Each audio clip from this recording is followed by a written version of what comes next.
1.25 லட்சம் சஹாபாக்கள் யார் நபியை ஒரே ஒரு தடவை பார்த்து விட்டார்களோ, அப்துல்லாஹ் இப்னு உம்மி மக்தூம் பார்வை தெரியாத சஹாபி, அவர்களும் கூட சொர்க்கவாசி என்று சொல்லப்பட்டு விட்டது. லா தமுஸ்ஸுன் நார முஸ்லிமன் மன் ரஆனி அவ் ரஆ மன் ரஆனி. இஸ்லாமுடைய காலத்தில் யாராவது ஒருவர் என்னை பார்த்து விட்டால், என்னை பார்த்தவரை யார் பார்த்து விட்டாரோ நரகத்திற்கு தீண்டார் என்றார்கள் பெருமானார் ஸல்லல்லாஹு அலைஹி வஸல்லம். அந்த அடிப்படையில் எல்லா சஹாபாக்களும் சொர்க்கவாசிகள், பத்ர் சஹாபாக்கள் இன்னும் உயர்ந்தவர்கள் என்பதில் நம்ம எல்லாம் இன்னைக்கு ஏங்க பேசுறது தெரியுமா? பத்ர் சஹாபாக்களை பற்றி ஸல்லல்லாஹு அலைஹி வஸல்லம் உத்தரவு. நபி என்ன சொன்னார்கள்? ஸிக்ரு ஸாலிஹீன கஃபாரா. நபியினுடைய வார்த்தை இது. நல்லோர்களை பற்றி பேசினால் நீங்கள் செய்த பாவத்தின் பரிகாரம் என்றார்கள் பெருமானார் ஸல்லல்லாஹு அலைஹி வஸல்லம். எனவே பெருமானார் சொன்னார்கள், நல்லோர்களை பற்றி பேசுற வாய்ப்பு கிடைச்சா நீங்கள் உமர் ரலியல்லாஹு பற்றி பேசுங்கள். இதா ذكر الصالحون, நீங்கள் நல்லோர்களை பற்றி பேசினால் ஃபஹய்யா அலா B Umar ibn Khattab, Umar ரலியல்லாஹு பற்றி பேசுங்கள், நபியினுடைய உத்தரவு. எனவே எல்லா சஹாபாக்களை பற்றி நாம் பேசுகிறோம், அவர்களை நினைவு கூறுகிறோம். நபியினுடைய வளமை என்ன தெரியுமா? ஹம்ஸா ரலியல்லாஹு உஹதில் மரணித்தார்கள். அவர்கள் மரணித்த பிறகு வாரம் வாரம் பெருமானாராக இருக்கட்டும், பெருமானுடைய மகன் ஃபாத்திமா ரலியல்லாஹு இருக்கட்டும், வெள்ளிக்கிழமை போய் ஹஜ்ரத் ஹம்ஸா ரலியல்லாஹு ஜியாரத் செய்வார்கள். நபி வருஷத்திற்கு ஒரு நாள் எல்லா உஹதில் இருக்கக்கூடிய மரணித்தவர்களை போய் ஜியாரத் செய்வார்கள். 70 உஹது சஹாபாக்களை போய் நபி அவர்கள் ஜியாரத் செய்திருக்கிறார்கள் என்றெல்லாம் ஹதீஸ்களிலே வருகிறது. அந்த அடிப்படையில் தான் நாம் எல்லாம் இங்கே அமர்ந்து அந்த பத்ர் சஹாபாக்களை நினைவு கூறுகிறோம் என்று சொன்னால் ஸல்லல்லாஹு அலைஹி வஸல்லம் உத்தரவை நாம் நினைவு கூறியிருக்கிறோம். எனவே எந்த அமல் அல்லாஹ்வுக்கு பிடிக்கும் தெரியாதுங்க.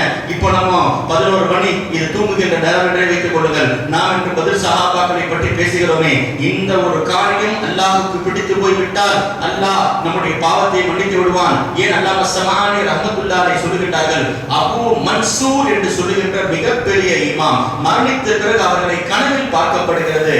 பார்த்தவர் கேட்டார், விமகமல்லாஹு லக, அல்லாஹ் ஏன் உங்க பாவத்தை மன்னிச்சா? ஏதாவது ஒரு நன்மை நீங்கள் செய்திருப்பீர்களே, அதன் காரணமாக தானே அல்லாஹ் பாவத்தை மன்னிச்சா? என்னங்க செஞ்சீங்க என்று கேட்கின்ற பொழுது அவர்கள் சொன்னது ஒரே ஒரு நன்மை சொன்னார்கள். எந்த நன்மை செய்ததனால் அல்லாஹ் உங்களுடைய பாவத்தை மன்னித்தான் என்று கேட்கின்ற பொழுது அவங்க சொன்ன ஒரு நன்மை என்ன தெரியுமா? பித்தாலீமி சிபியானி அல் ஃபாத்திஹா. பள்ளிவாசல்ல ஒரு பையனுக்கு சூரத்துல் ஃபாத்திஹா ஓத தெரியல, நான் அவனுக்கு ஓதி கொடுத்தேங்க, அதனால் அல்லாஹ் என் பாவத்தை மன்னித்து விட்டார். பார்த்தீங்களா? சூரத்துல் ஃபாத்திஹாவை தெரியாத ஒரு சிறுவனுக்கு சொல்லி கொடுத்ததனால் அல்லாஹ் பாவத்தை மன்னித்து விட்டார் என்று சொன்னால், பத்ர் சஹாபாக்களுடைய வாழ்க்கை வரலாறுகள் தெரியவில்லை, அவருடைய பேர்கள் தெரியவில்லை, அவர்கள் இந்த இஸ்லாத்திற்காக பாடுபட்ட விஷயங்கள் தெரியவில்லை. அதை பற்றி நாம் பேசினால் அல்லாஹ் நம்முடைய பாவத்தை எந்த அளவுக்கு மன்னிப்பான் என்பதற்காகத்தான் நாம் எல்லாம் அந்த மன்னிப்பை எதிர்நோக்குதான் நல்லவர்களை பற்றி பேசுவதும் நல்லது என்ற அடிப்படையில் நாம் எல்லாம் அமர்ந்து இங்கே பேசிக் கொண்டிருக்கிறோம். அதனால துனியா அறிகின்ற வரை எந்த விஷயமும் இருக்காதுங்க.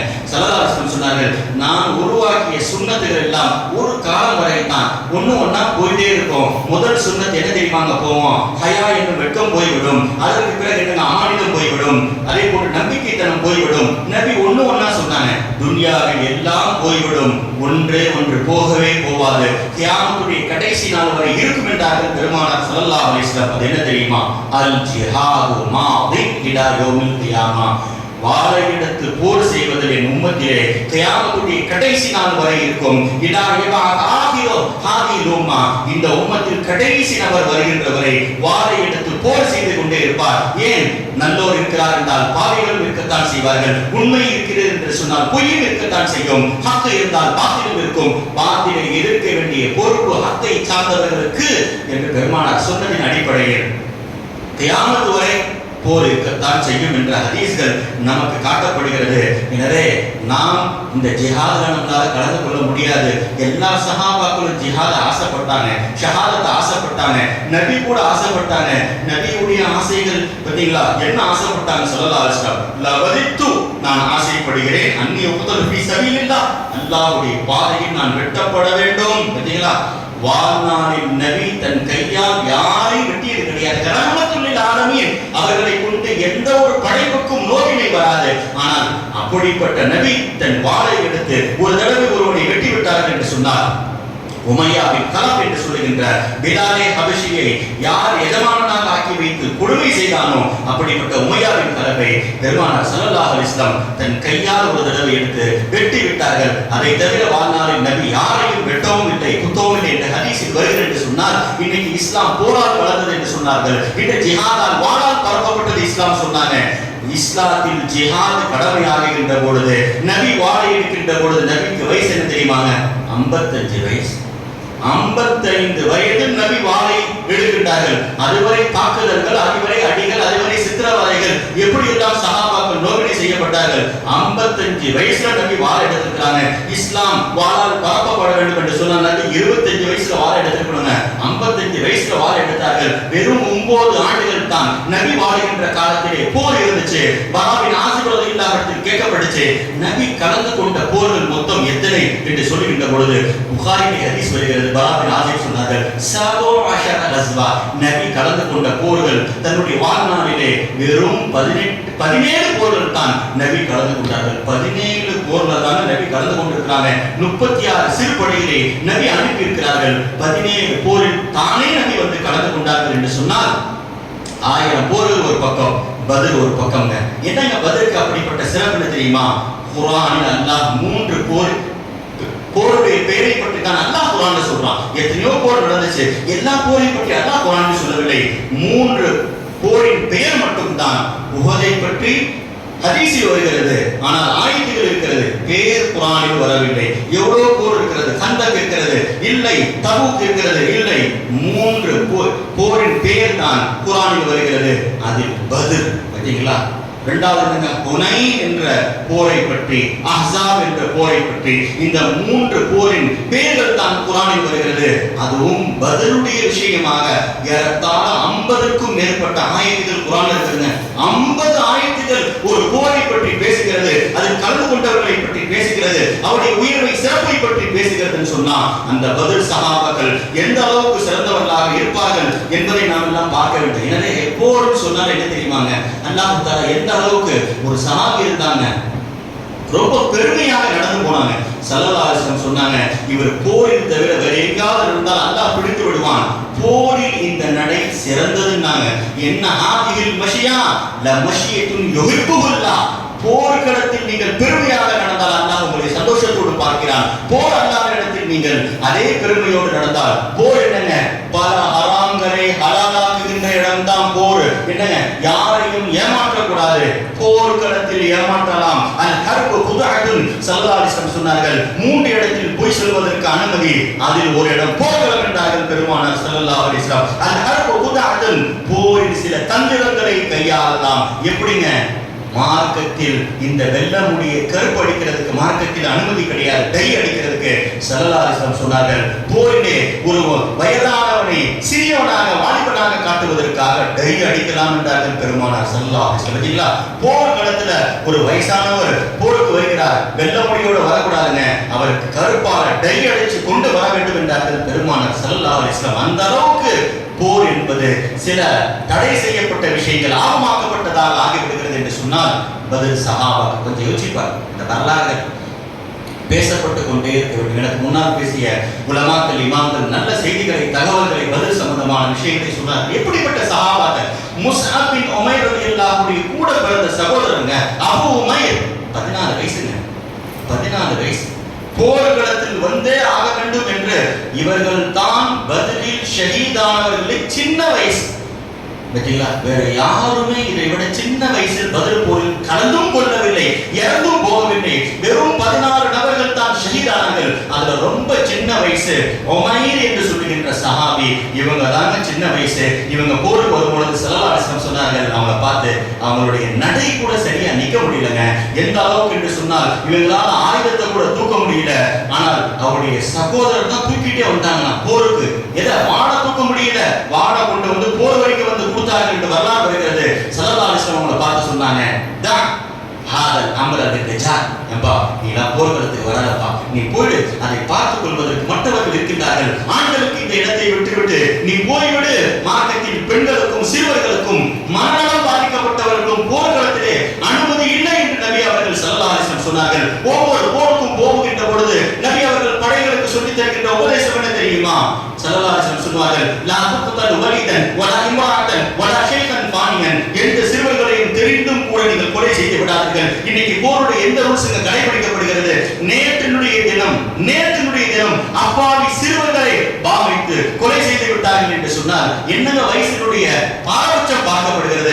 ஸல்லல்லாஹு அலைஹி வஸல்லம் சொன்னார்கள், பெண்களை தீண்டி விடாதீர்கள், வயதானவர்களை தீண்டி விடாதீர்கள். போர்க்களத்திற்கு வந்தாலும் சரி நீங்கள் பெண்களை நீங்கள் நெருங்கி விடக்கூடாது. ஒரு போர்க்களத்திலே ஒரு பெண்ணுடைய சடலத்தை பார்த்துவிட்டு ஸல்லல்லாஹு அலைஹி வஸல்லம் சொன்னார்கள், பெண்களுமா கொலை செய்யப்படுவதற்கு தகுதியானவர்கள். நஹன் நபி ஸல்லல்லாஹு அலைஹி வஸல்லம் கத்ரின் நிசாஇ ஃபில் கஸ்ர், போர்க்களத்திலே பெண்களை தீண்டி விடாதீர்கள். பார்த்தீங்களா, இன்னைக்கு எந்த நடைமுறையும் நடைமுறையில் இல்லைங்க.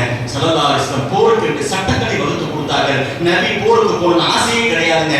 நிர்பந்த சூழ்நிலைகளில் தான் போர்கள் நடந்தது. போர்கள் என்பது ஒரு மருத்துவ சிகிச்சையை போல, தேவைப்பட்டால் வயிற்றை கிழித்துத்தான் ஆக வேண்டும், குழந்தை சுகமாகத்தான் பிறக்க வேண்டும். ஆனால் குழந்தை வரமாட்டுகிறது என்று சொன்னால் வயிற்றை கிழிக்க வேண்டிய சூழ்நிலையை மருத்துவர்கள் கிழிப்பதை போலத்தான் இஸ்லாத்தில் நடந்த போர்கள் எல்லாம் நிர்பந்தத்தின் காரணமாகத்தான். 3 நாட்கள் அவகாசம் கொடுக்கப்படும். அதற்குள் அவர்கள் தௌபா செய்து ஊருக்கு போய்விட்டால், தெரிந்து விட்டால் போரே நடந்திருக்காதுங்க. போர் நடந்ததெல்லாம் இது போன்ற நிர்பந்தமான சூழ்நிலைகளில் தான் என்பதை நாம் எல்லாம் பார்க்க வேண்டும். அதனால இந்த பத்ர் சஹாபாக்கள் இவருடைய தியாகங்கள்லாம் நம்ம என்னங்க சொல்றது? ஒவ்வொரு போரிலும் ஒவ்வொரு தியாகிகள் அவர்கள் தன்னுடைய பேர்களை நிலைநாட்டிக் கொண்டே தான் இருந்திருக்கிறார்கள். ஒரு சஹாபி இருந்தாங்க, மாலிக் பின் சினான். மாலிக் பின் சினான் உஹது போரில் நின்று கொண்டார்கள். நபியின் மேல் வாள், நபியின் மேல் அம்பு எறியப்பட்டது. நபியினுடைய பல் ஷஹீதாச்சு. அவருடைய முகத்திலிருந்து அவருடைய உறுப்புகள் எல்லாம் ரத்தங்கள் தெறிக்க ஆரம்பித்து விட்டது. நம்மளா இருந்தா என்னங்க செய்வோம்? ரத்தத்தை பார்த்து நாம் தூர விலகுவோம். ஸல்லல்லாஹு அலைஹி வஸல்லம் உடம்பிலிருந்து ரத்தம் வெளியாகிறது.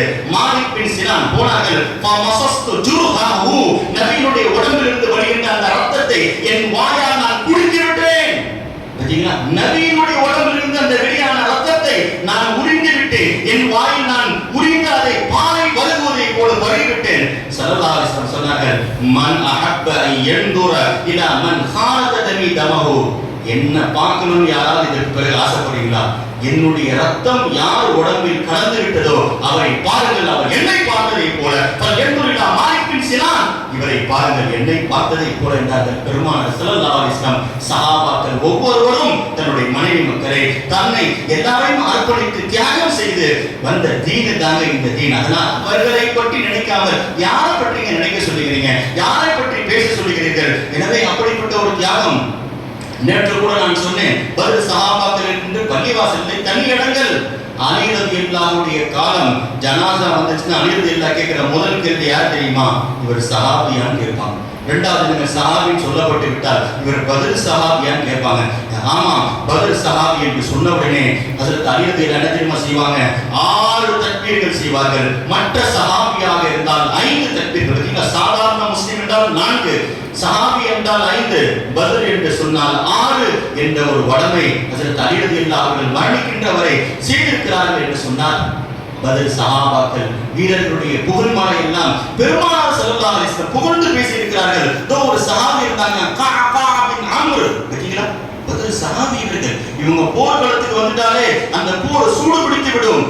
பெருமானார் ஸல்லல்லாஹு அலைஹி வஸல்லம் ரொம்ப பாராட்டி இருக்காங்க. சித்திக் நாயகம் ஒரு தடவை இவரை பார்த்து சொன்னாங்க, ஸௌதுஹு ஃபில் கஸ்ரி கைரு மின் அன்ஃபி ரஜுல். இவர் போர்ல ஒரு சவுண்ட் கொடுத்தாருன்னு சொன்னா 1000 பேர் ஒரு பக்கம், 1000 பேரை விடவும் இவர் தனியாக தெரிவார். இவருடைய சத்தம் தனியாக தெரியும். இவருடைய சத்தத்தை அல்லாஹ் போர்க்களத்தில் விரும்புகிறான் என்றார்கள் பெருமானார் ஸல்லல்லாஹு அலைஹி வஸல்லம். உமர் ரலியல்லாஹு சொன்னாங்க, லா யஹ்ஸிமு ஜைஷுன் ஃபீஹிம் மின்ஹும்.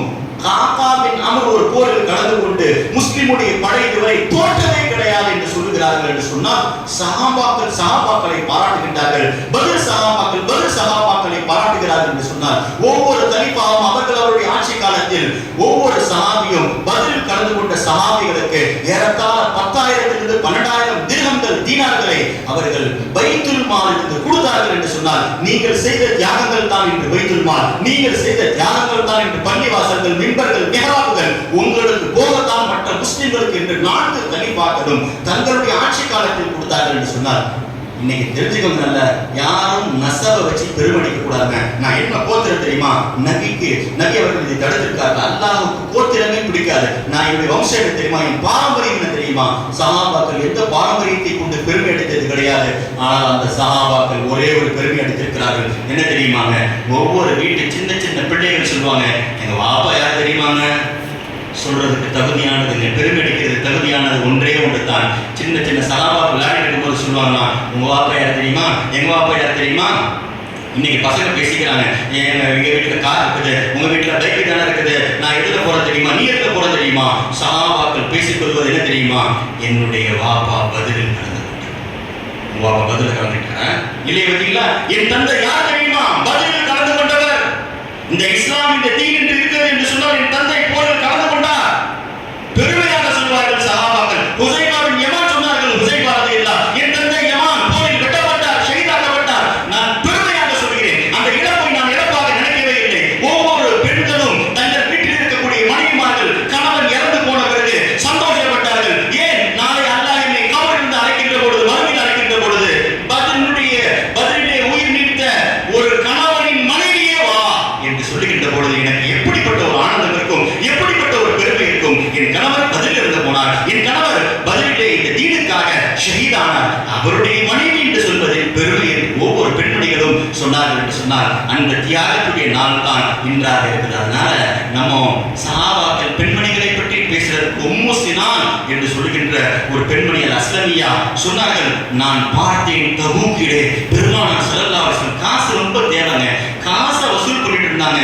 ஆயிஷா ரலியல்லாஹு வீட்டுக்குள்ள போன பார்த்தால் எங்கு பார்த்தாலும் பெண் சஹாபிகளுடைய கழுத்தில் இருக்கக்கூடிய மாலைகள், அவர்களுடைய காதில் இருக்கக்கூடிய ஒவ்வொரு கம்பல்களும் கொலுசுகளும் அங்கே கடந்ததை நான் பார்த்தேன். அவர்கள் வீட்டில் இருந்ததை விட ஆயிஷா ரலியல்லாஹு வீட்டிலே தபூக்குக்காக வசூல் செய்யப்படுகின்ற பொழுது ஒவ்வொரு சஹாபிகளும் கொடுத்தார்களே பெண்மணிகள், அது அதிகம்.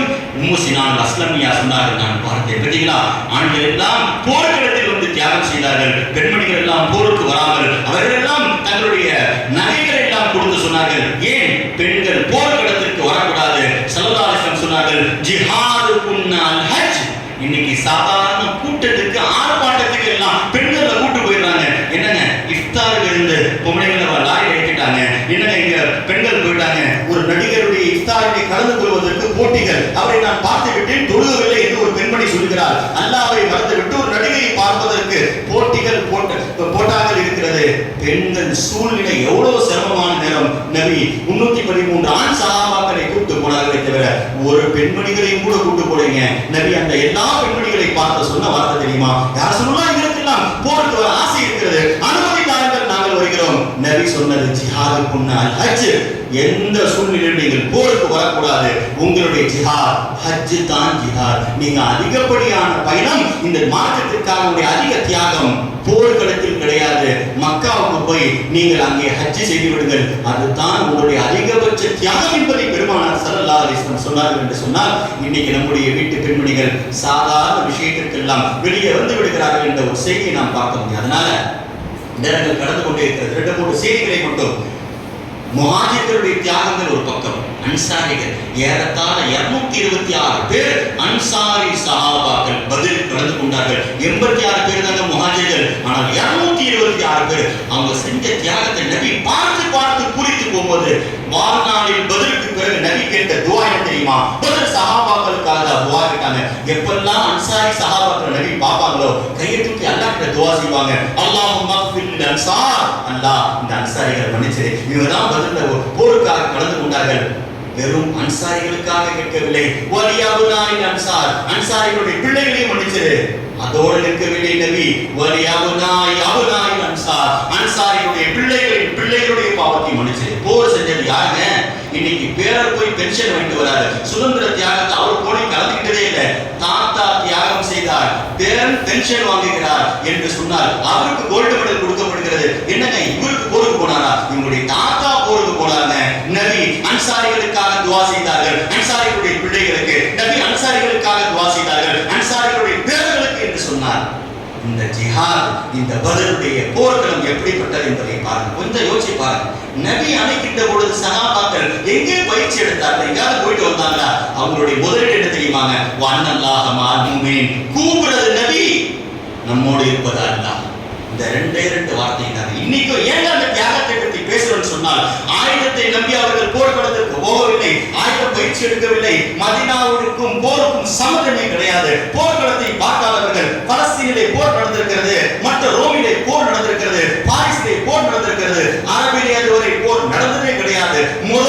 இஸ்லாத்திலே என்று சொன்னால் அப்படிப்பட்ட படைகளுக்காக அந்த சஹாபாக்கள் கிளம்பினார்களே அந்த ஒரு வார்த்தை. அதனால ஷுஹதாக்களுடைய அந்தஸ்துகள் எவ்வளவு உயர்ந்ததுங்க. ஸல்லல்லாஹு அலைஹி வஸல்லம் சொன்னார்கள், எல்லாருடைய பாவங்கள் பின்னால் மன்னிக்கப்படும், ஒரு ஷஹீதுடைய பாவத்தை அல்லாஹ் மன்னித்து விட்டு தான் அவன் உயிரை வாங்குகிறான். பார்த்தீங்களா, குல்லு தம்பின் யுஃபர் லிஷஹீத், ஷஹீதுடைய எல்லா பாவத்தை மன்னித்த பிறகுதான் அல்லாஹ் அவன் உயிரை வாங்குகிறான். எல்லாரையும் உயிர் வாங்கிய பிறகு அவனை குளிப்பாட்ட வேண்டும், அவனுக்கு தொலை வைக்கப்பட வேண்டும். அவனுக்காக சஃபிலே நின்று அல்லாஹும்ம ஃபில் லி ஹய்யினா வ மய்யித்தினா வ ஷாஹிதினா வ காயிபினா வ சகீரினா வ கபீரினா வ ரகரினா வ உன்சானா என்ற துஆ பிற முஸ்லிம்களுக்கு ஓத வேண்டும்.